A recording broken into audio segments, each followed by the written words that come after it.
Welcome back to the next session for English. कल हम लोग चर्चा कर रहे थे आर्टिकल पे और आज हम उसी चैप्टर को आगे बढ़ा रहे हैं और सभी छात्रों से ये थोड़ा सा आग्रह है कि आप लोग थोड़ा सा सब्सक्राइब करें चैनल को, कमेंट करें, शेयर करें ताकि जो है सब्सक्राइबर्स की संख्या बढ़ जाए और हम लोग ऑनलाइन क्लासेज भी इस माध्यम से चला सकें ताकि आप लोगों को बेनिफिट हो। तो आइए थोड़ा सा हम लोग देखते हैं जो चैप्टर हम लोग कल देख रहे थे आर्टिकल, आज उसी को थोड़ा सा देखते हैं, इसके कंसेप्ट को देखते हैं आर्टिकल्स के, और इसके बाद हम अगले चैप्टर पे चलेंगे। हमको उम्मीद है कि आप इस वीडियो को पसंद करेंगे और हमारे छात्र जो है इस वीडियो के माध्यम से अच्छी खासी अपनी पढ़ाई जो है घर पे करेंगे। जैसा आप सभी जानते हैं कि कोरोना महामारी जो है आज पूरे विश्व को जो है तबाह किए हुए है, तो इसमें हम लोगों का ड्यूटी बनता है कि सोशल कॉन्टेक्ट को माइनस करें अपने जीवन से, क्योंकि आप जानते हैं कि भाई जान है तो जहान है, यानी हम अगर सुरक्षित रहेंगे तब जाके आगे पढ़ाई हमारी हो पाएगी। तो आगे हम चलते हैं आज कॉन्सेप्ट ऑफ ए एन के बारे में। तो थोड़ा सा आप यहाँ देखें कॉन्सेप्ट ऑफ ए एन, आप इसको थोड़ा सा कॉपी लेकर बैठ जाएं और ये वीडियो जब भी आप देखें कॉपी लेकर बैठें और इसको नोट डाउन करें, लिखने का प्रयास करें ताकि ये आपके लिए जो है तो उपयोगी हो सके, आप इसका इस्तेमाल अपने एग्जाम्स में कर सकें। तो कंसेप्ट ऑफ ए एन के बारे में हम थोड़ा सा आपको जानकारी देते हैं। खास तौर से ए और एन का प्रयोग कैसे, कब और कहाँ होता है, इस पर हम लोग जोर देंगे। जैसे ए एन आप जानते हैं कि इसको इनडिफिनिट के श्रेणी में रखा जाता है। इनडिफिनिट के श्रेणी, इनडिफिनिट आर्टिकल में आपकी ये दोनों आते हैं, कौन कौन, ए एन, ये इनडिफिनिट आर्टिकल में आते हैं। तो बेसिकली हम थोड़ा सा जानकारी ये रखेंगे कि कहाँ ए और कहाँ एन का प्रयोग हमें करना है, लेकिन इस बात को आप तो समझ रहे हैं कि दोनों का मतलब एक होता है। ए एन दोनों का मतलब क्या होता है, एक होता है, कहीं ए लगता है और कहीं हम एन का प्रयोग करते हैं। तो आइए हम लोग देखते हैं जो ए एन है इंडिफिनिट आर्टिकल के अंतर्गत आता है, तो इसका रियल कॉन्सेप्ट क्या है ताकि हम इसको बढ़िया से समझेंगे।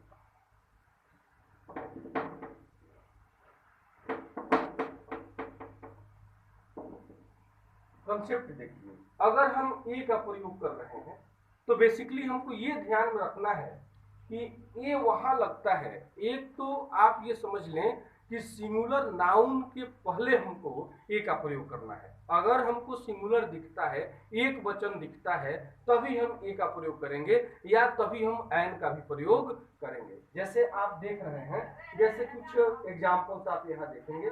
जैसे मान लीजिए कि एक आ गया आपका वाह, या आपका है पेंसिल, या आपका दूसरा कोई एग्जाम्पल हो जाए बुक।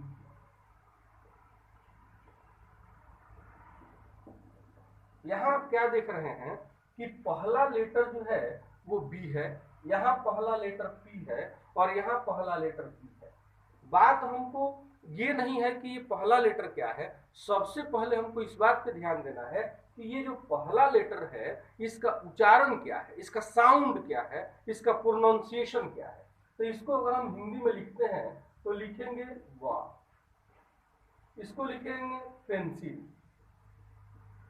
और जैसा कि मैंने आपको बता दिया है कि article doesn't depend on the first letter of the word, it depends upon the pronunciation of the word, यानी कि शब्दों के उच्चारण पे ये डिपेंड करता है। तो यहाँ देख रहे हैं कि पहला लेटर बी है यानी कॉन्सोनेंट है, और हिंदी में भी लिखते हैं तो पहला लेटर ब है यानी हिंदी का ब जो है वो कॉन्सोनेंट है।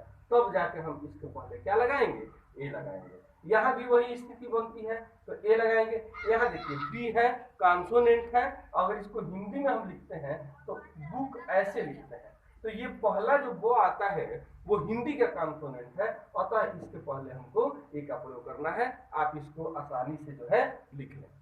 ये लिखने के बाद फिर हम आगे चलेंगे और दूसरे कॉन्सेप्ट पे चलेंगे। तो थोड़ा सा आप लोग जो है इसको लिखने का प्रयास करें।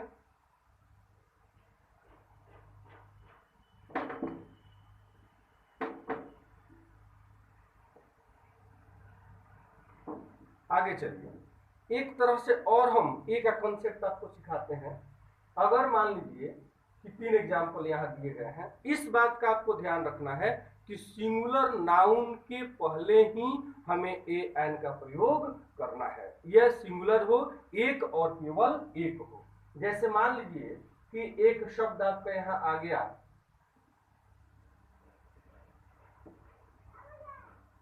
European girl. दूसरा है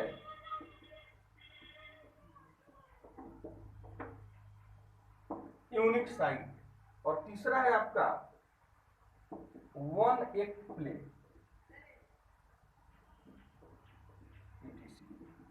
कल जैसा कुछ बात इस पे, कुछ चर्चा इस पे हुई थी। अब यहाँ आप देखेंगे कि थोड़ा सा ए का कॉन्सेप्ट आप देखें, अब एन का कॉन्सेप्ट देखिए कि कैसे एन का प्रयोग करना है और कैसे ए का प्रयोग करना है। अभी जो एग्जाम्पल है, हाँ यहाँ देखेंगे, ए का कॉन्सेप्ट हम समझा रहे हैं। पहला लेटर इसका यूरोपियन में ई है यानी वॉवेल, यहाँ भी पहला लेटर जो है यू है यानी वॉवेल है, और इसमें पहला लेटर ओ है और ओ भी आपका वॉवेल है। अगर हम इस रूप में देखते हैं तो एन लगा देते हैं, जो गलत है। इसलिए गलत है कि एक बार इसके साउंड की तरफ हम चलेंगे और शब्दों के साउंड पर ही उनके आर्टिकल होने का या आर्टिकल लगना डिसाइड होता है। तो अब यहाँ देखते हैं यूरोपियन, यूरोपियन को हम ऐसे लिखते हैं यूरोपियन। तो यह जो य आता है ये हिंदी का कॉन्सोनेंट है। यहाँ हम यूनिक ऐसे लिखते हैं, तो यहाँ भी जो य आता है ये हिंदी का कॉन्सोनेंट है, और यहाँ वो लिखते हैं वन, यहाँ भी वो जो आता है वो हिंदी का क्या है, कॉन्सोनेंट है। तो अतः ये तीनों शब्द ऐसे हैं कि पहला लेटर वॉवेल होने के बावजूद इसका पहला उच्चारण जो है वो कॉन्सोनेंट है। अतः इसके पहले अगर हम एन लगाते हैं तो ये क्या होगा, गलत होगा। इसलिए मैं आपको बताऊं कि यहाँ एन का प्रयोग आप नहीं करेंगे। यहाँ आपको जब लगाना होगा तो आप क्या लगाएंगे, ए लगाएंगे। तो A union, A European girl, a unique site और ए वन एक्ट प्ले।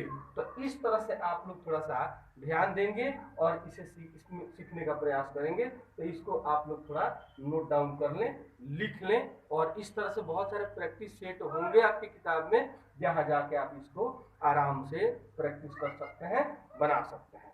तो चलिए हम आगे चलते हैं। ये रहा आपका ए का कॉन्सेप्ट, किस तरह से ए हमको लगाना है। अब हम चलते हैं एन की तरफ।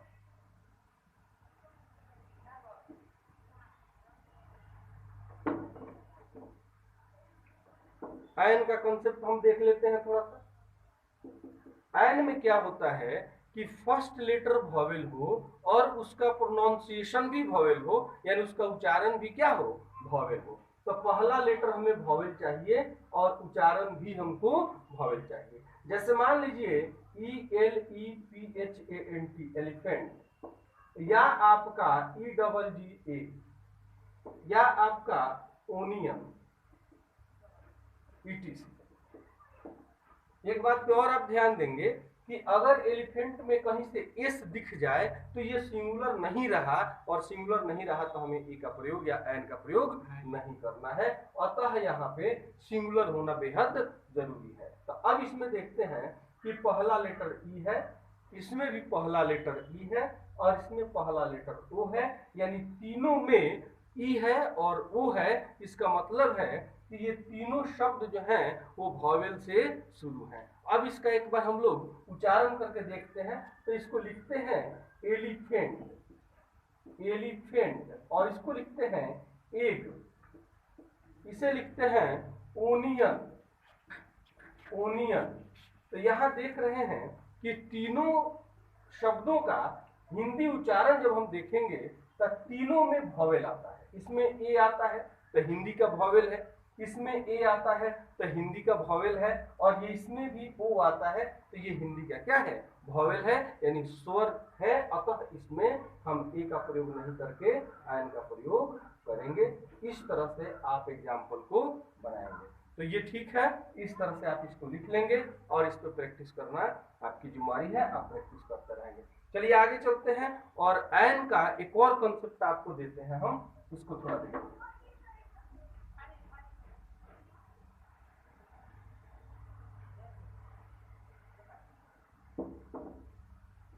जैसे आवर लेट, ऑनेस्ट मैन,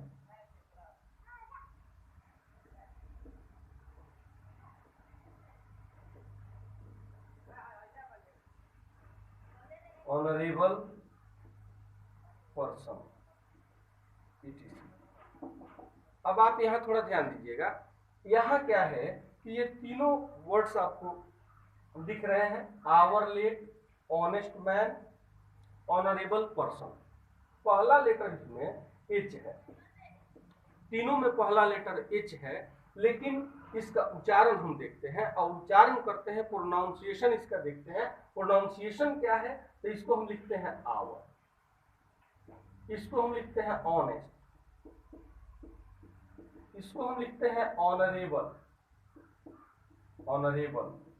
अब थोड़ा सा आप ध्यान दीजिए कि इसमें तीनों में पहला लेटर आ आता है, आ, और आ का मतलब है कि ये हिंदी का वॉवेल है, अतः इसके पहले एच होते हुए भी हम ए का प्रयोग नहीं करेंगे। अगर हम करते हैं तो ये गलत होगा, अतः ए का प्रयोग यहाँ नहीं करके हमें क्या लगाना होगा, एन का प्रयोग करना होगा।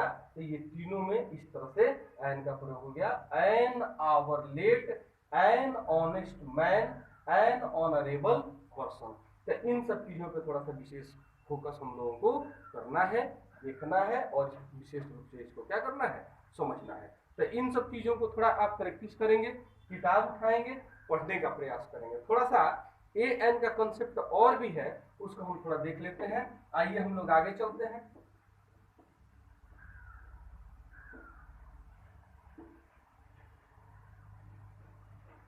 कुछ ऐसे एब्रिविएशन शब्द आते हैं,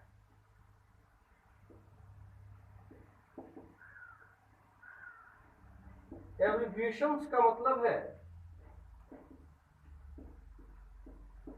शब्दों का संक्षिप्त रूप। कुछ एब्रिविएशंस आते हैं, वहां जाके बच्चों को थोड़ी सी दिक्कत हो जाती है, समझ नहीं पाते हैं कि भाई उसमें क्या करना चाहिए, एब्रिविएशन में क्या लगाना चाहिए, ये कंफ्यूजन हो जाता है। तो आप उसमें थोड़ा सा भी कंफ्यूजन होने की जरूरत नहीं है, ये बहुत आसान काम है। जैसे मान लीजिए आपके सामने MLA, आगे आपका FO, चाहे आपका जो है इस तरह का कुछ भी है, MBBS, अगर इस तरह के कुछ एग्जाम्पल्स आपको सामने देखने को मिल जाते हैं, तो आप ये नहीं सोचिए कि पहला लेटर एम है तो एम आपका कॉन्सोनेंट है, फिर एफ है तो कॉन्सोनेंट है, एम है तो कॉन्सोनेंट है, ऐसा नहीं सोचना है। इसको एक बार हिंदी में लिख कर देखना है। अगर आप इसको हिंदी में लिखिएगा तो एम ऐसे लिखते हैं, एफ ऐसे लिखते हैं, और फिर आप एम ऐसे लिखिएगा। यानी कि साउंड पे आपको जाना है, किस तरह से ये साउंड करता है, इसका प्रोनाउंसिएशन करते हैं तो पहला लेटर क्या आता है। तो अगर एम लिखते हैं तो पहला लेटर ए आता है, और ए आप जानते हैं कि वॉवेल है हिंदी का, अतः इन तीनों के पहले अगर हमको लगाना होगा तो हमें एन का प्रयोग ही करना होगा, एन MLA, एन FO और एन MBBS। आगे दूसरा भी कुछ आ सकता है, जैसे मान लीजिए कि एक एग्जांपल और देख लीजिए। जैसे मान लीजिए कि SP आ गया, एस आप सोचते हैं कि एस आपका कॉन्सोनेंट है, लेकिन एस से मत जाइए, इसको एक बार थोड़ा सा आप लोग हिंदी में लिखेंगे तो ऐसे लिखेंगे। तो ये आपका जो है ये आपका वॉवेल है, अतः SP के पहले भी आप एन का प्रयोग करें। तो ये जो आज आप देखे हैं कॉन्सेप्ट ऑफ AN, यानी AN का प्रयोग कहाँ, कैसे और किस परिस्थिति में करना है, तो इसको थोड़ा सा आप लोग अपना प्रैक्टिस करेंगे। आप थोड़ा सा भी पैनिक नहीं होना है, कुछ भी विशेष टेंशन नहीं लेना है। आने वाले दिनों में चीजें सब धीरे धीरे सामान्य हो जाएंगी, आपका क्लास जो रेगुलर मैनुअल रूप से जो चलता है वो चलेगा। जैसे भी सरकार का निर्देश आता है उस हिसाब से हम लोग उस क्राइटेरिया को फॉलो करेंगे और हम लोगों को कोरोना प्रोटोकॉल को फॉलो करना है। अतः ऑनलाइन क्लासेज पे आप लोग विशेष फोकस करें, इस चैनल को सब्सक्राइब करें। सब्सक्राइबर्स की संख्या जिस तरह से बढ़ेगी लाइव क्लास भी आप लोगों तक पहुंचाया जाएगा। और ये मतलब मैं पूरे विश्वास के साथ कहता हूं कि जितने भी छात्र हमारे इस वीडियो को देख रहे हैं उनको बेनिफिट होगा। आने वाला जो उनका +2 का एग्जाम है उस हिसाब से इस वीडियो को तैयार किया गया है और एग्जामिनेशन के व्यू से, एग्जामिनेशन पॉइंट ऑफ व्यू से ये वीडियो बहुत ही इंपॉर्टेंट है, बहुत ही जरूरी है। अतः आप इन सब इस लिंक पे जाएं, चैनल को सब्सक्राइब करें, शेयर करें, कमेंट करें, ताकि हमको पता चले कि हमारे छात्र जो है इस चैनल से बेनिफिटेड हो रहे हैं, पढ़ रहे हैं, ताकि हम इसको जो है जारी रख सकें, आगे बढ़ा सकें। दैट्स ऑल आज के लिए। Thank you. फिर मिलते हैं कल अगले एपिसोड में। Thank you.